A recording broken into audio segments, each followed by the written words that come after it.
Montha తుఫాన్ రాత్రి 8:30కు తీరం తాకే అవకాశం ఉందని భారత వాతావరణ శాఖ అంచనా వేసింది.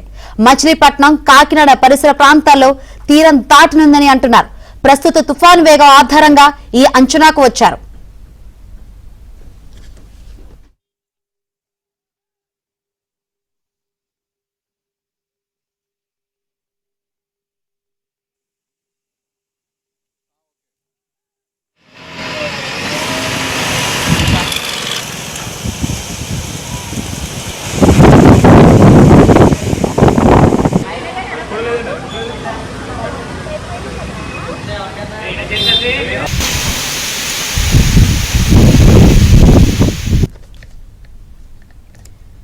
తీరం దాటే సమయంలో గంటకు 100 నుంచి 110 కిలోమీటర్ల వేగంతో గాలులు వీస్తాయి.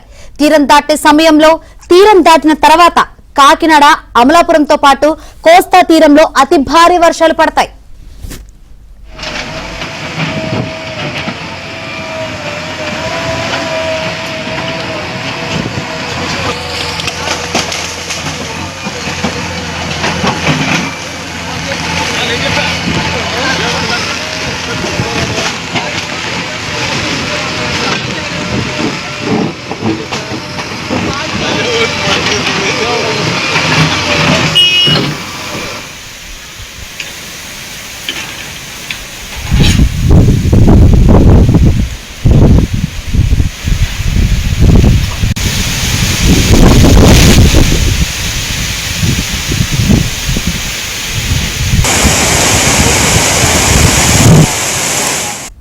మరోవైపు తుఫాను ప్రభావిత జిల్లాలో భారీ వర్షాలతో రహదారులపై ఆంక్షలు విధించారు. రాత్రి 7 గంటల తర్వాత జాతీయ రహదారులపై భారీ వాహనాల రాకపోకలపై నిషేధం విధించారు. భారీ వాహనాలను సురక్షితంగా లేబైలో నిలుపుకోవాలని సూచించారు.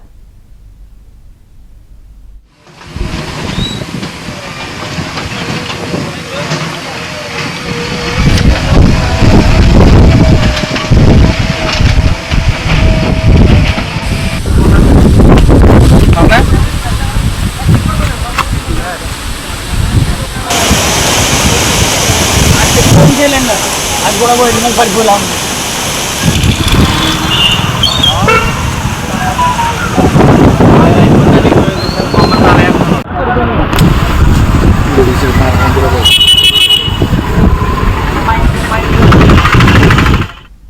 మరోవైపు ఉభయ గోదావరి జిల్లాలో పరిస్థితి భయానకంగా ఉంది.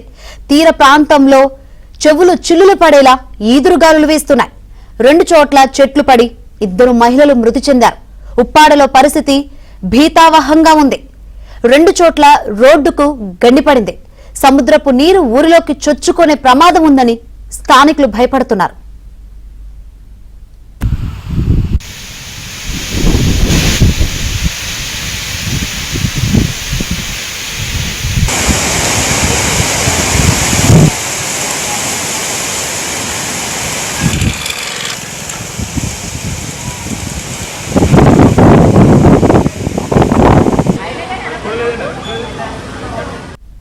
ఇంకోవైపు పరిస్థితిని అధికార యంత్రాంగం క్షణం క్షణం సమీక్షిస్తోంది. ప్రజలకు ఎప్పటికప్పుడు జాగ్రత్తలు చెబుతోంది. ఇటు అధికారులు కూడా అన్ని జాగ్రత్తలు తీసుకుంటున్నారు. లోతట్టు ప్రాంతాలు, తీర ప్రాంతాల ప్రజలను పునరావాస కేంద్రాలకు తరలిస్తున్నారు.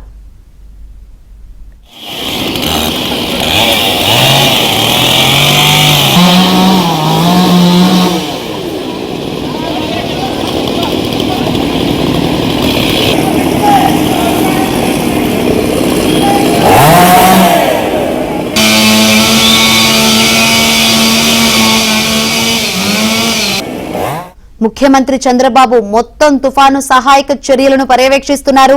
అధికారులకు సూచనలు చేస్తున్నారు. ఇటు కూటమి నేతలను క్షేత్రస్థాయిలోకి వెళ్లి సహాయక చర్యలు చేపట్టాలని సూచించారు.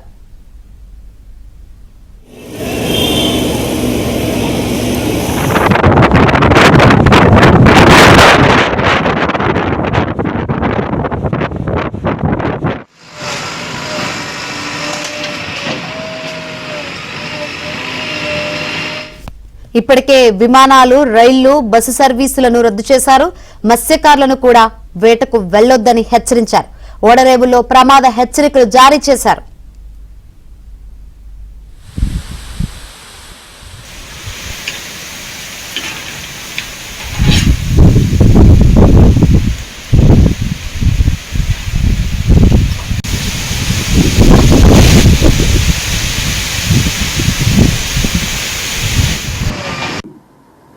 మచిలీపట్నానికి 110 కిలోమీటర్ల దూరంలోను, కాకినాడకు 190 కిలోమీటర్ల దూరంలోను, విశాఖపట్నానికి 280 కిలోమీటర్ల దూరంలోను, ఒరిస్సాలోని గోపాల్పూర్కు 410 కిలోమీటర్ల దూరంలోను ఉన్నది. ఇది రాబోయే కొన్ని గంటలలో ఉత్తర వాయువ్య దిశలో పయనించి ఈరోజు సాయంత్రం లేదా మధ్యరాత్రి మధ్యలో కాకినాడ తీరానికి సమీపంలో తీరాన్ని తాకవచ్చు. ఇది తీరాన్ని తాకేటప్పుడు తీవ్ర తుఫానుగానే తాకే అవకాశం ఉంది. ఆ సమయంలో గాలులు 90 నుంచి 100, గరిష్టంగా 110 కిలోమీటర్ల వరకు ఉండే అవకాశం ఉంది. కాకినాడ పరిసర ప్రాంతాలలో సాధారణ అలల కన్నా 1 మీటరు రమారమి ఉప్పెన ఎగసి పడే అవకాశం ఉన్నది. ఇక ఈ ప్రాంతాల చుట్టుప్రక్కల కొంత తటీయ వర్షం యొక్క ఎద్దడి ఉండే అవకాశం ఉన్నది. అతి ముఖ్యంగా ఈరోజు గమనించాల్సిన విషయం, శ్రీకాకుళం నుంచి తిరుపతి వరకు ఉన్న కోస్తా జిల్లాలన్నింటిలో, అంటే పశ్చిమ తూర్పు కోస్తా జిల్లాలన్నింటిలో కూడా భారీ నుంచి అతి భారీ, కొన్ని చోట్ల అత్యంత భారీ 1-2 చోట్ల పడే అవకాశం ఉంది. ఇక నంద్యాల, వైఎస్ఆర్ కడప మరియు అన్నమయ్య జిల్లాల్లోని 1-2 చోట్ల భారీ నుంచి అతి భారీ వర్షం పడే అవకాశం ఉంది. అందుచేత అత్యంత భారీ ఉన్న చోట్ల రెడ్ వార్నింగు, భారీ నుంచి అతి భారీ ఉన్న చోట్ల ఆరెంజ్ వార్నింగు ఇవ్వటం జరిగింది. కోస్తా తీరం వెంబడి ఉన్న ఓడరేవులన్నింటిలో కూడా ప్రమాద హెచ్చరికలు ఉన్నాయి. ముఖ్యంగా కాకినాడలో 10వ నెంబర్ ప్రమాద హెచ్చరికను, ఇక విశాఖపట్నం, గంగవరంలో 9వ నెంబర్ ప్రమాద హెచ్చరికను, మచిలీపట్నం, నిజాంపట్నం, ఓడరేవు, కృష్ణపట్నం ఓడరేవుల్లో 8వ నెంబర్ ప్రమాద హెచ్చరికను ఎగురవేయటం జరిగింది.